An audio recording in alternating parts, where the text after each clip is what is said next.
आज ना हमने पूरे घर की डीप क्लीनिंग की क्योंकि ना डेली आंधी तूफान आ रहा है। तो उस वजह से ना पूरा घर धूल धूल का हो जाता है। वैसे भी ना हम हर 2 महीने में ना घर की सफाई करते रहते हैं। जैसे कि ना मैं आपको पता है कि जयपुर रहती हूँ, यहाँ नहीं रहती, और मम्मी को दिक्कत आती है चढ़ने उतरने में हर जगह। तो मोस्टली ना 2 महीने में मेरा राउंड लग ही जाता है घर का। तो हम आते हैं, मैं आती हूँ तभी हम घर की सफाई करते हैं। कह सकते हैं इस बात को हम कि ना हर 2 महीने में हमारे घर पे ना दिवाली आती है सफाई के नाम पे। अभी पहले मैंने मम्मी का रूम साफ़ किया क्योंकि ना ऐसे कहते हैं कि ना घर को आप जितना नीट एंड क्लीन साफ़ सफाई वाला रखोगे उतना ही घर सुंदर लगेगा। तो वही हमारा भी मानना है कि ना हम प्रॉपर तरीके से अपना घर साफ़ रखते हैं। हालांकि ना नीचे नीचे से ना मम्मी वो आंटी आती है ना, तो मम्मी उनसे अच्छे से झाड़ू पोछा करा लेती हैं, पर ऊपर से वो नहीं करती हैं। तो इस वजह से ना ये तो सारे काम ना हमें खुद को ही करने पड़ते हैं। किसी ने अपनी कोई जिम्मेदारी संभाली, किसी ने कोई जिम्मेदारी संभाली। मैंने ना खिड़की वगैरह जो होते हैं इन सबको साफ़ किया। जाली वाली जो होती हैं इनमें से ना डस्ट वैसे नहीं निकलती है, तो जो शूज पॉलिश वाला ब्रश होता है ना उससे हमें रगड़ रगड़ के इसको साफ़ करना होता है। इधर पापा जी ने भी अपना मोर्चा संभाला फ़ैन साफ़ करने का सीढ़ियों से। हालांकि मैं भी कर सकती थी, पर आज पापा जी घर पे थे तो मम्मी ने उनको भी लगा दिया ड्यूटी पे कि भाई आप पीछे क्यों रहोगे, आप भी अपना काम करो। तो हम तीनों ने ना अपना अपना काम संभाला। अभी बच्चे सो रहे हैं, और देखो मैं कहीं चोट नहीं लगाऊँ ऐसा तो हो नहीं सकता, खिड़कियों से मैंने चोट लगा रखी है। बच्चे सो रहे हैं अभी दोनों, और क्योंकि ना इसमें बहुत ज़्यादा धूल निकलती है तो बच्चे सो रहे होते हैं, और ये मेरे हस्बैंड ये नहीं होते हैं घर पे तो ही हम धूल का काम कर पाते हैं, क्योंकि इन्हें धूल से बहुत ज़्यादा एलर्जी है और बच्चे छोटे हैं। तो इस वजह से मारने के लिए तो वैसे भी धूल के लिए बिल्कुल मना किया हुआ है। तो इस वजह से ना ये सो जाते हैं, सोते रहते हैं, उसके बाद ही हम ये सारे घर के काम फ्री करते हैं। मैंने ना सारे घर के कपड़े हटा दिए हैं, बेडशीट वगैरह, और ये सोफ़े कवर और कुशन कवर वगैरह सब निकाल रही हूँ क्योंकि अभी इन्हें धुलेंगे।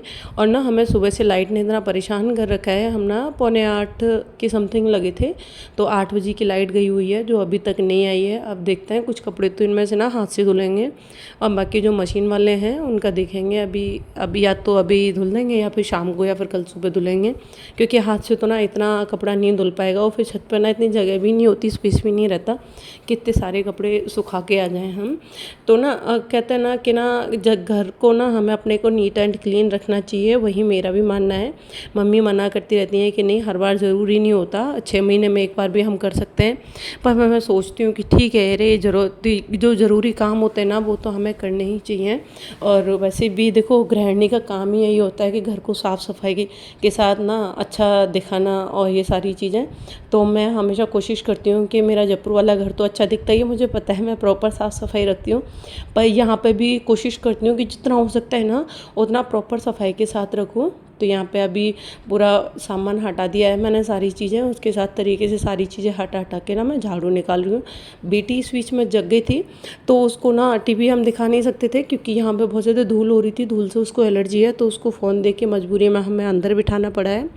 हालांकि मैं फ़ोन नहीं देती उसको बिल्कुल भी, पर कभी कभी ऐसा होता है ना कि हमें मजबूरी में उन्हें फ़ोन भी देना पड़ जाता है, और वो उस चीज़ का बच्चे फ़ायदा उठा लेते हैं। उसकी ना बीच में रोने की आवाज़ आ गई थी, तो मुझे उसको देखने के लिए अर्जेंट जाना पड़ा था, भाग के देख के आई थी मैं, पता नहीं क्यों रो रही है वो झाड़ू लगाते लगाते। उसके बाद ना मैंने वो उठाया, जो जाले साफ़ करने वाला होता है ना वो लिया, क्योंकि जाले भी मुझे आज ही साफ़ करने थे। पहले किचन से साफ़ किए, फिर बाहर जो हॉल है उसमें से साफ़ किए, डाइनिंग रूम में से साफ़ किए, हर जगह से जाले साफ़ किए मैंने, क्योंकि जब तक जाले साफ़ नहीं हो नीचे से सफाई करने का कोई मतलब नहीं होता। और उधर पापा जी अपने वाले रूम का फ़ैन साफ़ कर रहे थे। हमारा वाला रूम ना अभी भी बंद है, क्योंकि ये वाला रूम में ये बच्चे जग जाएंगे ना उसके बाद करूँगी। और अभी बेटा तो सो ही रहा था, वो बेटी जगी हुई थी मेरी। उसके बाद मैंने पोछा लगाया, आधे घर में पोछा लगा दिया था। आधे घर में पोछा लगाने से पहले मुझे याद आई कि मम्मी को मेरे को चाय पीनी थी, बूढ़े बाबू साहब भी चाय का वेट कर रहे थे, क्योंकि गर्मी में गर्मी ना भगे तो ऐसा तो हो ही नहीं सकता। तो मैंने ना फटाफट जाके चाय बनाई। उसके बाद मैंने, मम्मी ने, बाबू साहब ने एक एक कप चाय पी।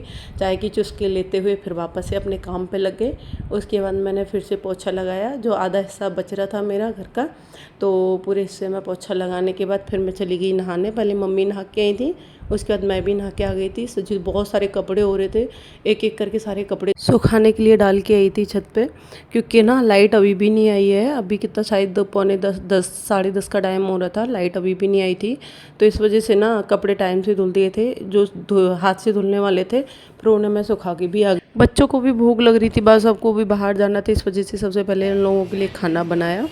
टाइम हो गया 12:45 और ये दादी पोती दोनों बैठ के चोटी बना रही हैं। मान्या हेलो ही हाय। बाल गीले रहते हैं, इस वजह से ना इसकी अब चोटी बना रहे हैं, बाल सूख गए। भगवान जी बैठे हैं, अभी वो भी सोएंगे बेचारे। हाँ,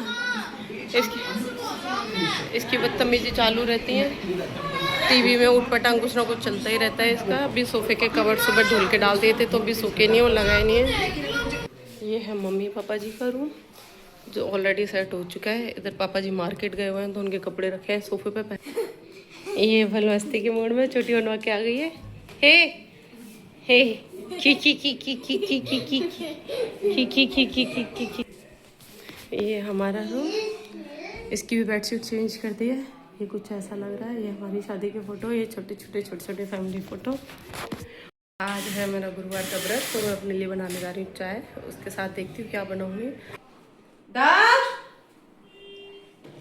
दादू आगे बेटा आ जाओ, सब लोग मेरे साथ चाय पी लो। मैं चाय बना के लेके आई हूँ, चाय के साथ लेके आई हूँ ड्राई फ्रूट्स रोस्ट करके, मूंगफली है और थोड़ा सा मक्खन। मुझे भी खाना है। साइड से आओ, झूठा मत करना, थोड़ा थोड़ा सा लगा।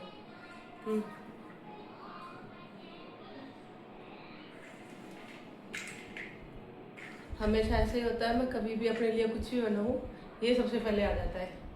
इसको पता नहीं, तेरे को महक आ गई थी क्या बना रही हूँ? नहीं तो मैं खुद आया था,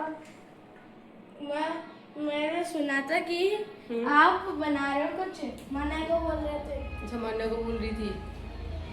गेट बंद करके जाओ, दादू आ रहे हैं। दक्ष गेट बंद करके जाओ। बूढ़े दादू हैं। ठीक है, छोटे दादू नहीं है। ये बच्चे ऐसे हैं कुछ भी बनता है तो सबसे पहले आते हैं। हालांकि दोनों के लिए मैंने पहले ही निकाल के दे दिया था, पर फिर भी ठीक है। तो आज बहुत ज़्यादा थक गए, घर का पूरा काम किया था, आपको मैंने दिखाया ही था। क्योंकि जब मैं आती हूँ ना 2 महीने में, हर 2 महीने में दिवाली आती है हमारे यहाँ सफाई के नाम पे। क्योंकि जब मैं आती हूँ तभी सफाई होती है प्रॉपर। बाकी का वैसे तो जो आंटी आती है नीचे नीचे झाड़ू पोछा कर जाती हैं, और बाकी का ऊपर से तो नहीं हो पाता, फैन वगैरह या फिर वैसे जो खिड़की विड़कियाँ हैं वो तो सब मैं आती हूँ उसके बाद ही होता है। हमने कल बूढ़े बाबा साहब का कमरा किया था, उसके बाद ना धूल लगी थी बहुत ज़ोर से, तो एलर्जी हो गई थी मेरे को, उसकी वजह से ना अभी भी जुकाम हो रहा है।